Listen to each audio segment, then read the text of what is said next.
बिस्मिल्लाहिर्रहमानिर्रहीम। पाकिस्तान ने अपने 3 वनडे मैचेस की सीरीज़ 2-1 से जीत कर जो है वो आज T20 सीरीज़ का आगाज़ किया है। इससे पहले हम वनडे मैच तीसरे मैच पर ख़ास तौर पर ख़ासी गुफ्तगू कर चुके हैं और उसमें वो उन तमाम गलतियों की निशानदेही की थी और अच्छी खासी तनकीद भी की थी जो मैनेजमेंट की तरफ से हुई हैं और कप्तान की तरफ से भी हुई हैं। तो आज जो T20 सीरीज़ का आगाज़ हुआ है, पाकिस्तान ज़िम्बाब्वे 3 मैचेस की ये सीरीज़ है और ये भी रावलपिंडी में ही खेली जाएगी। और इसमें एक मैच जो आज हुआ है, एक मैच कल होना है और उसके बाद एक दिन के वक्फे के बाद तीसरा मैच खेला जाएगा। मैं ये समझता हूँ कि आज का जो मैच था वो तो खैर यकतरफ़ा मैच था, बिल्कुल ही पाकिस्तान ने उसे आउट क्लास कर दिया तमाम शोबों में ज़िम्बाब्वे की टीम को। लेकिन इसके बावजूद ज़िम्बाब्वे के खिलाड़ियों ने बहुत रेजिस्ट किया और ख़ासे अच्छे रन्स भी बनाए और ख़ासी मेहनत भी की और ख़ासी मज़ाहमत भी की। लेकिन इसके बावजूद भी यही कहा जा सकता है कि ये वन साइडेड मैच था। तो पाकिस्तान की तरफ से ज़ाहिर है बाबर आज़म की इनिंग्स 82 रन्स की जो है वो सबसे खूबसूरत थी। तो मैं अपने नाज़रीन को ये बताना चाहूँगा कि आप एक फ़र्क महसूस करें थोड़ा सा कि वनडे मैचेस में बाबर आज़म की बैटिंग स्टाइल और उसकी जो तकनीक है वो बिल्कुल कतई मुख्तलिफ है और T20 में आज आपने एक नए बाबर आज़म को देखा। तो यही एक बड़े खिलाड़ी का ख़ासा होता है कि वो अगर 3 फॉर्मेट्स में खेल रहा है तो आप बाबर को देखें, टेस्ट में खेलेंगे तो उनका अंदाज़ बिल्कुल क्लासिकल होगा, वनडे में देखेंगे तो आप मोहतात देखेंगे और अच्छे स्ट्रोक्स के साथ देखेंगे। लेकिन T20 में आप देखें कि उन्होंने बिला खौफ आज शॉट्स खेले हैं, डर के नहीं खेले और बिल्कुल हमला आवर हुए हैं और यही वजह है कि उन्होंने बहुत अच्छी 50 बनाई, 82 रन्स थे उनके और जिसकी वजह से पाकिस्तान की जीत जो है वो ज़्यादा आसान हो गई। और उनका साथ जो है वो हफ़ीज़ ने दिया, मोहम्मद हफ़ीज़ ने दिया, उन्होंने भी अच्छे स्ट्रोक्स खेले। आज की पाकिस्तानी इनिंग्स में जो बदकिस्मती थी वो हैदर अली की थी। अच्छा बच्चा है वो, बहुत अच्छे उसके पास स्ट्रोक्स हैं, कॉन्फिडेंस लेवल भी अच्छा है, लेकिन अभी चूँकि वो नया है और वो कहीं कहीं प्रेशर का शिकार हो जाती हैं।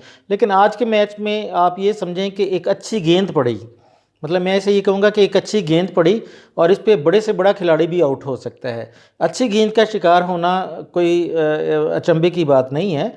तो हैदर अली आप आज जो है ना वो एक अच्छी गेंद का शिकार हुए हैं, वरना उनके बॉडी लैंग्वेज से, उनके मूड से लग रहा था कि आज वो खुलकर खेलेंगे।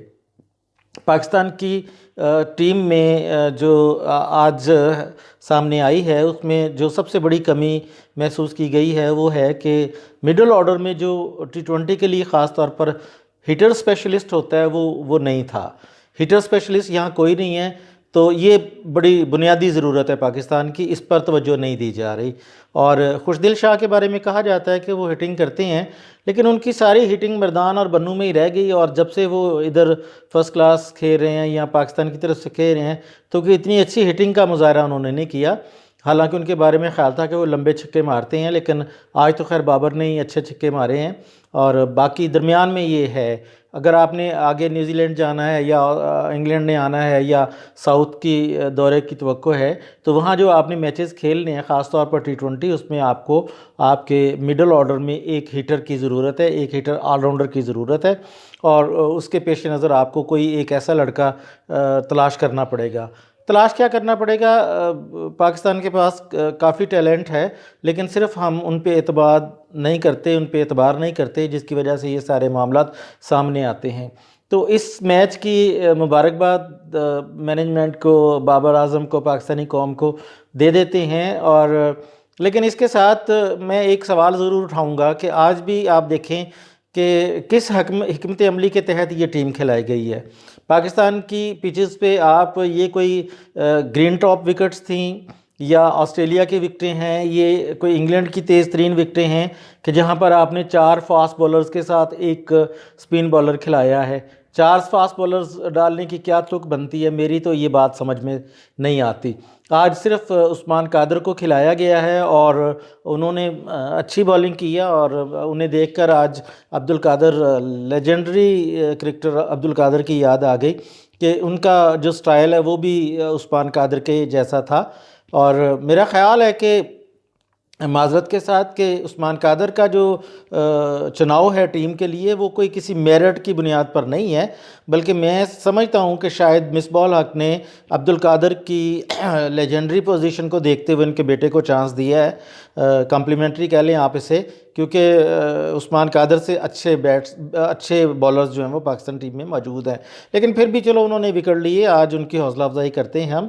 اچھا اب مجھے یہ بتائیں کہ یہ جو 4 بالرز آپ نے لیے ہیں اس کی کیا تک بنتی تھی؟ میری تو یہ بات سمجھ سے باہر ہے، اور یہ جو کمبینیشن ہے یہ بالکل بھی ون ڈے کی ٹیکنیکس اور ریکوائرمنٹس کے مطابق نہیں ہے. میں اگر یہ کہوں نا کہ مصباح الحق جو ہیں وہ ڈرے ہوئے نظر آ رہے ہیں مجھے، اور وہ اعتماد کی کمی کا شکار ہیں. آج ہمارے ایک دوست ہیں اور باس بھی ہیں، عامر خاکوانی صاحب، جن کو کرکٹ پر بہت عبور ہے معلومات کے حوالے سے بھی اور تجزیے کے حوالے سے بھی. تو آج انہوں نے اپنی پوسٹ پر یہ لکھا ہے کہ میں گزشتہ 12-13 سالوں سے مصباح الحق کو بہت سپورٹ کر رہا ہوں، ہر طرح سے ان کو سپورٹ کر رہا ہوں. جب وہ ٹیم میں آئے تھے تب، جب وہ کپتان بنے تب، جب ان پر ٹک ٹک کا مسٹر ٹک ٹک کا خطاب ملا ان کو تب بھی. تو کہتے ہیں میں نے ہمیشہ ان کی مطلب فیور ہی کی ہے. لیکن آج وہ احتجاج کر رہے تھے کہ یہ اتنی ڈری ہوئی پوزیشن کے ساتھ کیوں آتے ہیں سامنے، کیا مسئلہ کیا ہے؟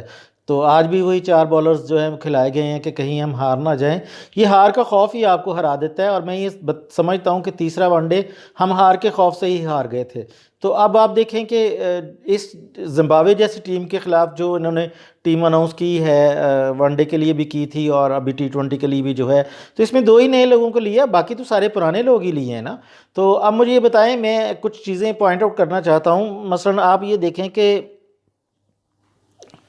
وہ جو ہمارا نیشنل کپ ہوا تھا اس میں سب سے زیادہ رنز جو ہیں وہ خرم منظور نے جوڑے تھے، اور بہت اچھے ان کے رنز تھے. تو آپ مجھے یہ بتائیں کہ ان کو آپ نے اس لیے نہیں رکھا کہ وہ 34 سال کے ہیں؟ یعنی ان پر یہ آبجیکشن لگایا کہ نہیں جی آپ اوور ایج ہو گئے ہیں، 34 سال کے ہو گئے ہیں، ہم آپ کو نہیں لے سکتے. تو اگر یہ دلیل آپ کی ہے تو میں یہ کہوں گا کہ حفیظ کو کیوں لیا؟ ان کی تو عمر 40 سال ہے، بتائیں نا مجھے. اچھا اسی طرح عابد علی جنہیں سینٹرل پنجاب اپنی طرف سے نہیں کھلا رہی تھی، اور انہوں نے 5 میچز میں 111 رنز کیے اور ان کو ٹیم میں جگہ مل گئی. اچھا اب اس کے اگینسٹ میں ملتان کے سہیل مقصود ہیں، انہوں نے 334 رنز بنائے تھے ڈومیسٹک میں، اور ابھی جو T20 نیشنل ہوئی ہے اس میں بھی ان کی طوفانی اننگز کی وجہ سے ان کی ٹیم جو ہے وہ سیمی فائنل تک پہنچی ہے، ہم ان کو کنسیڈر نہیں کرتے. اچھا ایک اور بڑا نام ہے جس کو ہم نے کنسیڈر نہیں کیا، وہ ہے ذیشان اشرف. ذیشان اشرف جو ہے وہ PSL میں بہت اچھا کھیلے تھے، نیشنل کپ میں ان کے 261 رنز ہیں، اور ان پر روہیل نذیر کو جو ہے وہ ترجیح دی گئی ہے. اچھا اب روہیل نذیر کو کہاں کھلایا آپ نے؟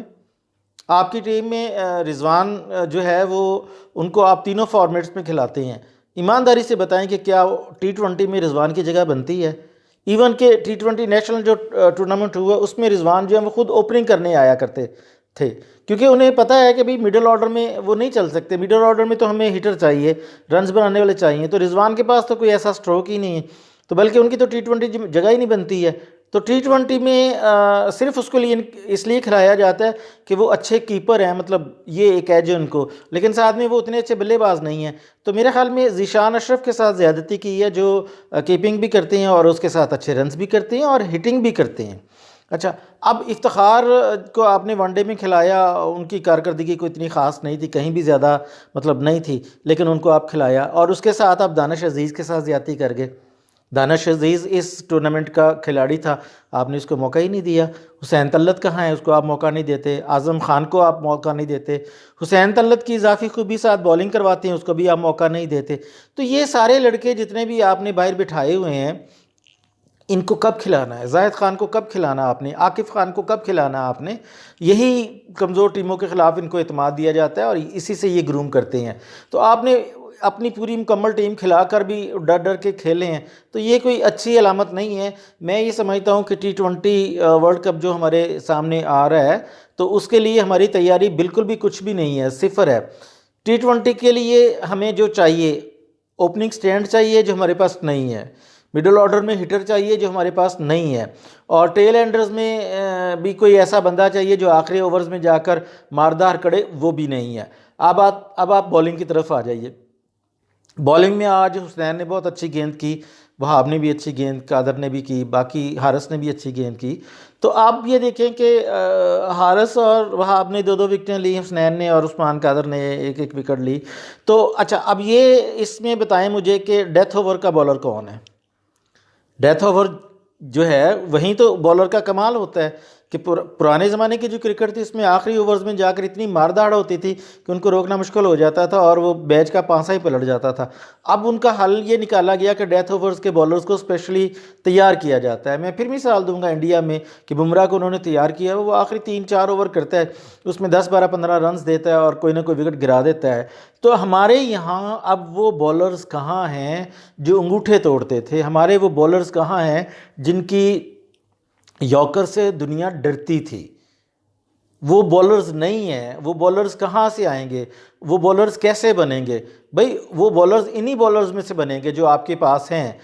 तो जब आप ये कहते हैं ना कि हमारे पास स्टॉक ही यही है या हमारे पास नर्सरी में यही कुछ है, इसी यानी यही पूल है, इसमें से हमने चुनना है, तो भाई इसी में से चुनें आप, लेकिन इसमें से चुनने से पहले उनको ग्रूम तो करें ना।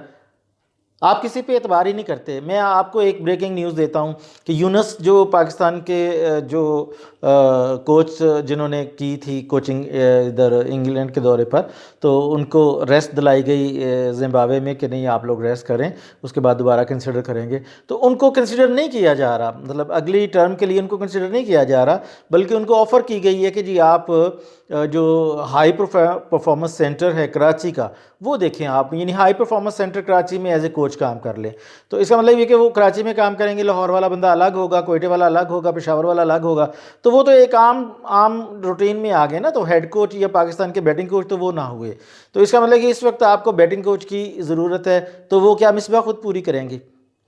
अब मिसबा लड़कों को क्या सिखाएंगे? मिसबा लड़कों को वही डरा हुआ माइंडसेट बताएंगे, वही डरा हुआ जो एक मिसबा है वो लोगों में उनका इन्फ्लुएंस करेंगे। तो इस तरह से टीमें नहीं बनती, इस तरह से क्रिकेट आगे नहीं चल सकती। इस तरह से आप T20 को मतलब बेहतर तरीके से इब्तदाई राउंड्स में भी फ़ारग हो सकते हैं।